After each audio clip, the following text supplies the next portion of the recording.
Praise God.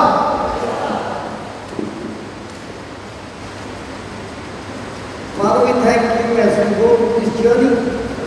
Take us deeper and deeper in your word and reveal to us, O Lord, the power that is in your word. We thank you and praise you for living in faith, that you have got something great and special for each one of us in this class. And we bow down to your Lordship, Lord, because all good things come from you.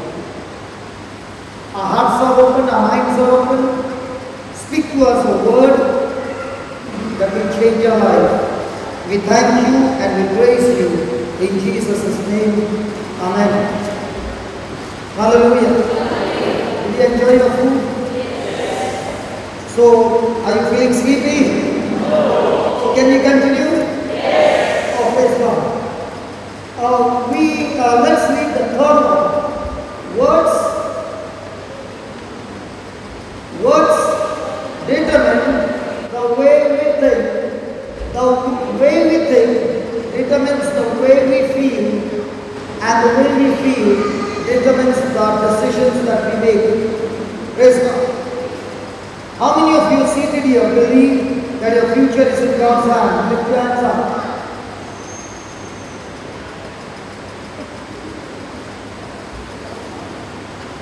You are going up and down?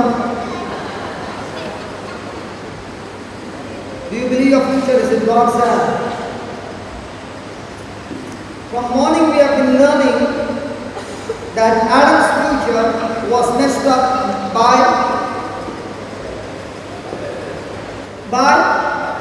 Adam's decision.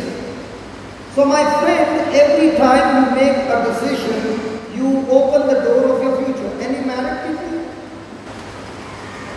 Any married people? Married? Okay. When you got married, how many years back? 22 years back. Okay. So when you got married on that day when you got married, you both were at the altar. And the father asked this young, beautiful bride, do you take him as your husband? And she said, Father, please understand, my mama told me to get married and that's why I've come here. So, Father, actually speaking, I don't know, but because my mama says, I think so.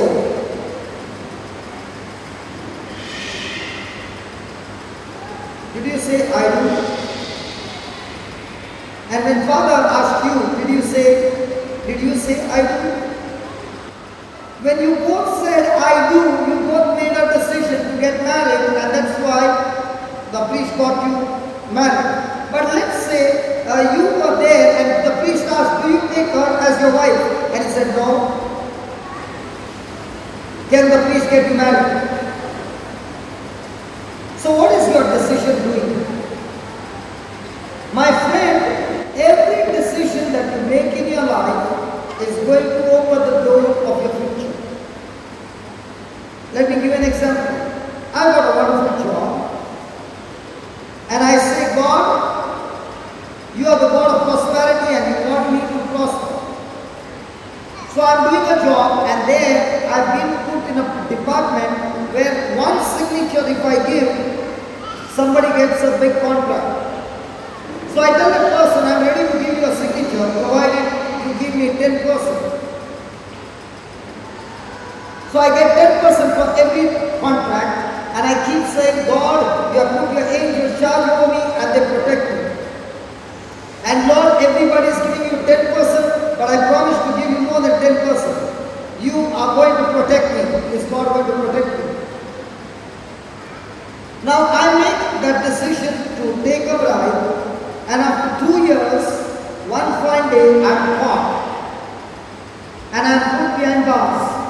Did the devil get me into the prison, or did my wrong decision got me into the prison? Hello? So my friend, every day in our life, I've got a good job and I've got a habit of drinking and I go to my job drunk and I'm not able to perform the way the company wants me to perform and they dismiss job. And I'm saying, God, I prayed to you and I said, you are my Lord, my Savior, and they dismissed me from the job. Who messed up my job? My decision to drink alcohol. I go for a party and I get drunk and then I drive and I say Psalms 91 and say, God, you are going to protect me. And I'm not in my senses. And then I go and run into a tree and my hands are broken, my legs are broken, and I keep saying, but God, I spoke in Psalm 91. Hello? So, every day in our life, every trial that you go through, a trial is a trial of what kind of decisions that you make. You have come here for 4 days to change the decisions in your life. You have come for 4 days to renew your mind, to change your thinking. And my friend, always remember, your mama cannot open the door of your destiny, your papa cannot open, your spouse cannot open, nobody in this world can open the door of your destiny, but it is your own decision that opens the door of your destiny. So every time you are going through a trial and you are about to make a decision, heaven is watching you, hell is watching you, and they are going to look at you and see whom are you going to employ on your behalf. Because the moment you make a decision, you are yourself employing those forces to come for you or against you. So my friend, every time you study God's word, the devil wants to steal that word, and when he wants to steal that word, there is going to be a test. And in every test, there is going to be the angels watching you and seeing, are you going to make the decision based on God's word? And every time you make a decision based on God's word, my friend, the reward is great. I believe everybody has gone to school, and you will agree with me, only when you pass the test, you are promoted to the next class. In the same way, in our spiritual life, in our everyday life, people who pass the test quickly are promoted to the next class with a great reward from heaven. But people who fail the test by making the wrong decisions remain in the same class for years, and they begin to wonder, I've been praying, I've been reading the Bible, I've been doing this, I've been doing that, but yet I do not get the reward. You get the reward by passing the test. Shake your neighbor and tell your neighbor, pass the test quickly. I said, shake your neighbor and say, pass the test quickly. I said, shake your neighbor. I said, shake your neighbor. Pass your test quickly. You know what's happening to us? The same test which we are trying to pass, years have gone, 10 years, 20 years, and we are still in the same class. How does it look for a student who has never passed standard 1 and he wants to have the blessings of standard 10? The word of God and the training that God wants to give you is only for one thing: pass the test quickly. For example, the Lord says, love your enemies. And somebody is there who is coming against you. Everything in you wants to give back, but you are saying, God, if your word demands so, I am going to obey your word. And you make a decision to do what God's word says. It's painful, it's hurting, everything in your feeling doesn't want to do it, but yet you say, I will do it. And you pass the test. And when you pass the test, you come out and you say, my God, everything is changed. You're not on the camel. I said, you're not on the camel. Okay? Can I share your testimony, what you shared with me? You're not on the camel. So don't worry. This brother is working in Dubai. And he's saying, I am holding a big post, but my superiors are really torturing me. And I began to come for the Bible class in Dubai, and I began to listen to the word of God day and night.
He gives him a promotion.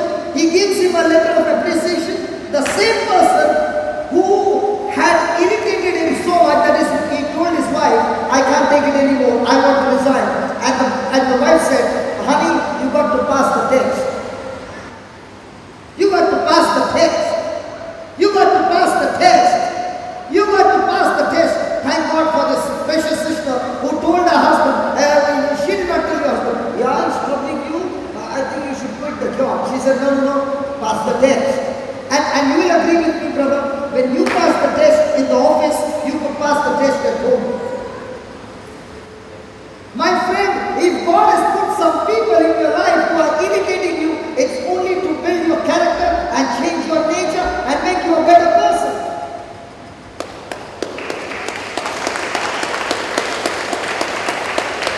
How many of you, when you go to the gym, do you pick up the dumbbells? Is it easy? Is it painful? But you pick up.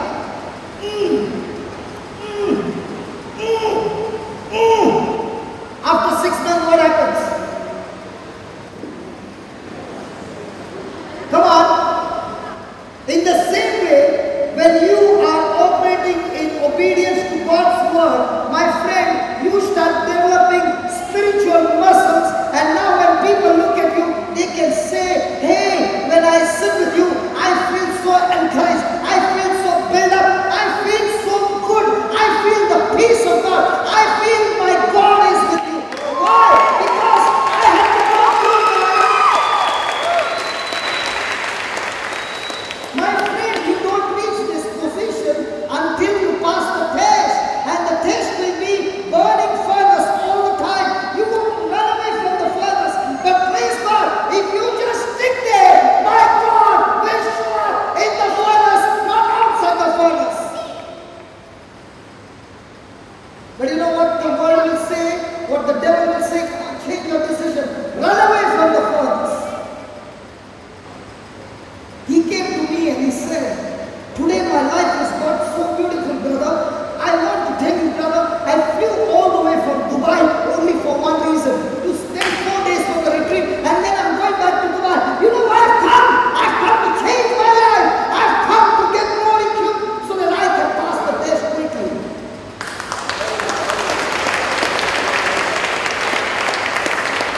Let me tell you, he did not come to get some blessing. He did not come to get some healing. He did not come to get some financial breakthrough. He came, brother, I need to change my life. I need to become more and more like Jesus. He was sitting there and talking to me, and I said, God, I enjoy this.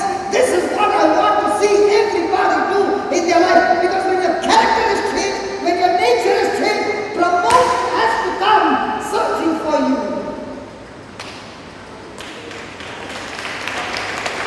Hallelujah. Hey brother, tell me honestly, when promotion comes, does responsibility increase? So along with a big package of money, package of responsibility increases. So if you are not able to overcome pressure over here, and God gives you a promotion here, there's only one choice, go and give up your life.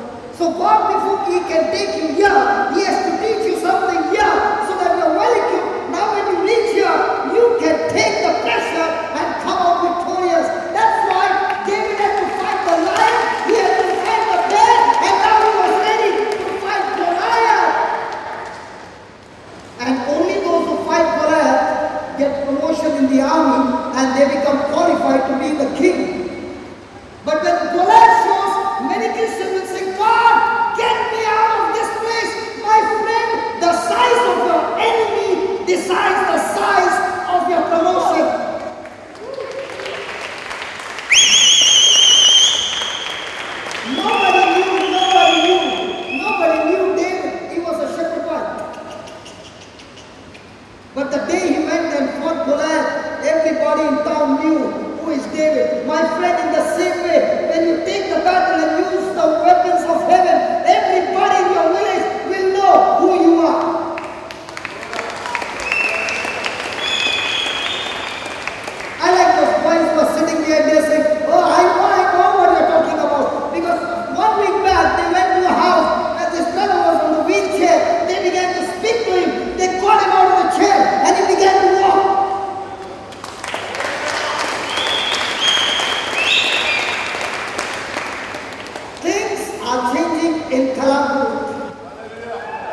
me ask this.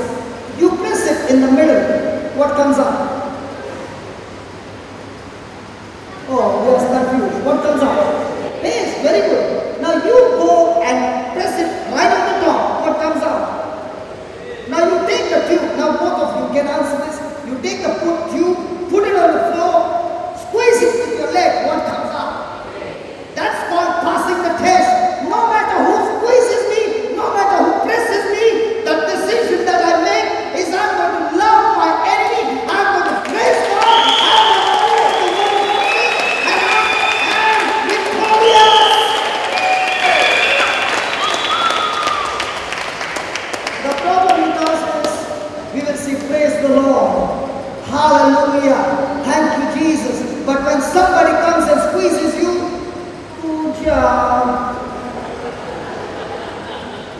Dot, dot, dot, dot, dot. Hallelujah.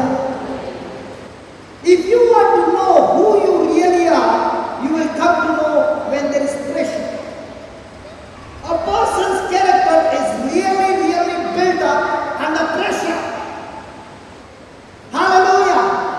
And that is why when the devil is putting pressure on you, God is watching you and saying, go ahead, devil, give your best shot. My son got the equipment from heaven. He will use the weapon called the word of God. Make decision on the word of God. It's a checkmate. Devil gets defeated every time you obey God's word. Hallelujah. The last line. Words are the most powerful things in the universe. Can you just throw that bottle? Throw it, come on, throw it. Can you see this bottle? Hello, can you see this bottle? This bottle is called a container. And in this bottle, there is a substance called water. Right? The Bible says God created the world by His word. When there was darkness, He said, let there be light. So in other words, God had a problem right before His eyes, and He refused to say there is darkness. He said, let there be light. So when He opened His mouth and spoke the word, He released a container called the word, and in that container was a substance called light. Are you understanding? So with his eyes he saw darkness, but with his mouth he said light. What happens to us? With the eyes we see darkness, and with the mouth we say darkness. God saw it with his eyes darkness, but He spoke with His mouth. Are you God's child? Are you created in His likeness and image? So what are you going to speak? But are we doing that? Now, when God spoke the word, this word was released out of His mouth called light. So this is the word called the container, and in the container is the substance called light.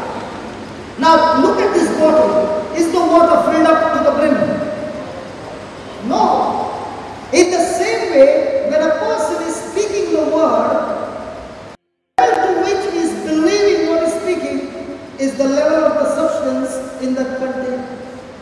So just because you say, by the stripes of Jesus I am healed, that does not mean that container has got the substance called healing, because it is all depending on your belief. Hallelujah. Now, when God spoke the word, let there be light, the word was released, and the Bible says there was darkness and the Spirit of God was hovering over the waters, and God said, let there be light, and there was light. So there was light came only after God said, let there be light.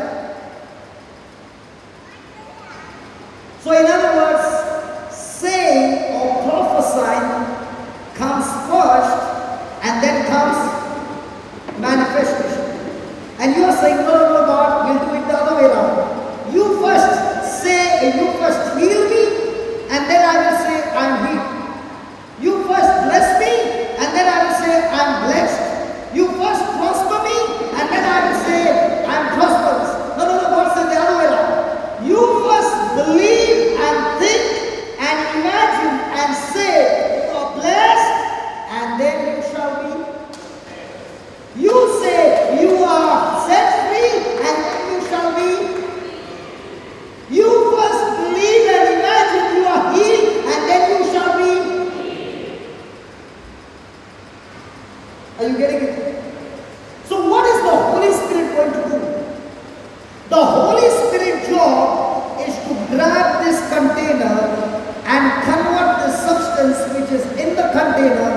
into manifestation. So every time you open your mouth and you speak words, you are releasing spiritual containers having spiritual substance. And your substance decides success or failure in your life. So the devil's job is to put pressure on you so that you no longer think God's way, but you start thinking the way the devil wants you to think. Have those feelings of fear, of defeat, of anxiety, of worry, of all those things, and now open your mouth and speak about those things, and those very containers will be converted from words to reality. So my friend, your word is the raw material used to make your future.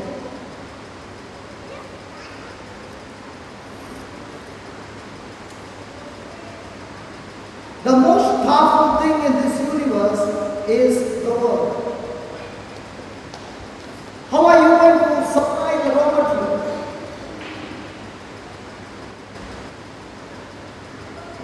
And that is why many people get deceived and they say, come on preacher, open your mouth and you pray for me and I will get healed. Why is it that when a preacher preaches, a person gets healed and the other person speaks, he doesn't get healed? Why? Because when the preacher is preaching, he is believing. He is imagining. Today there were people who were here and I said, come on, get your focus on the cross. Do you remember? I want you to think about Jesus on the cross.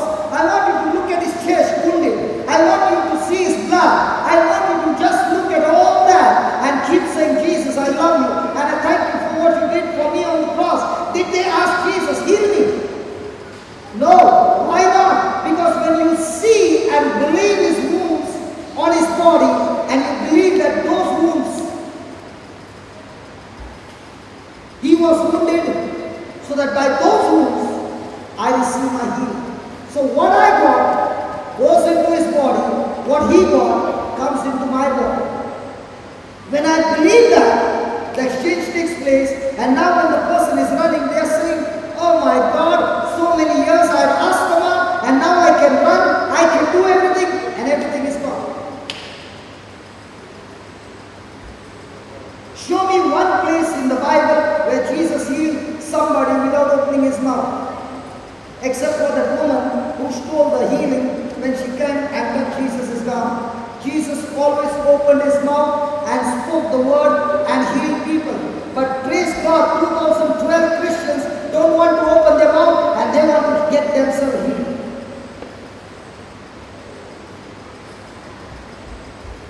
Say that my words are spiritual containers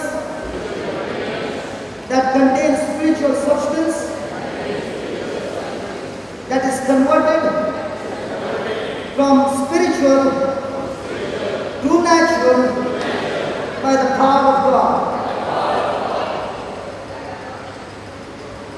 So my friend, do you need to worry? Now you said before the break, Lord, please set me free from the evil thoughts. Now, when you go back to your room or you open the Bible, in the New Testament, in every letter of Paul, you will find every promise of God is not in the future tense, but it is in the past tense. Praise God.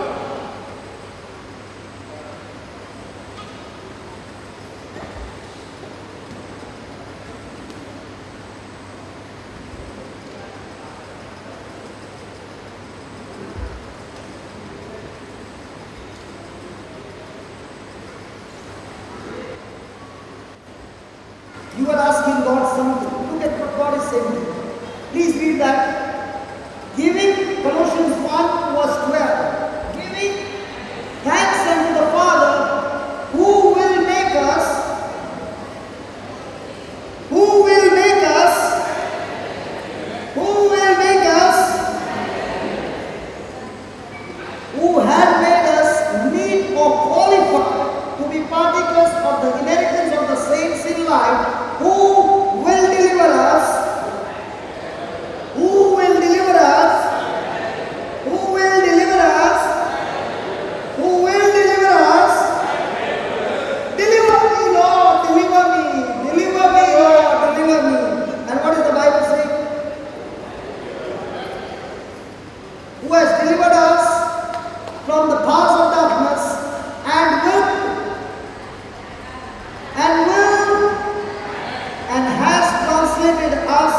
into the kingdom of His Son,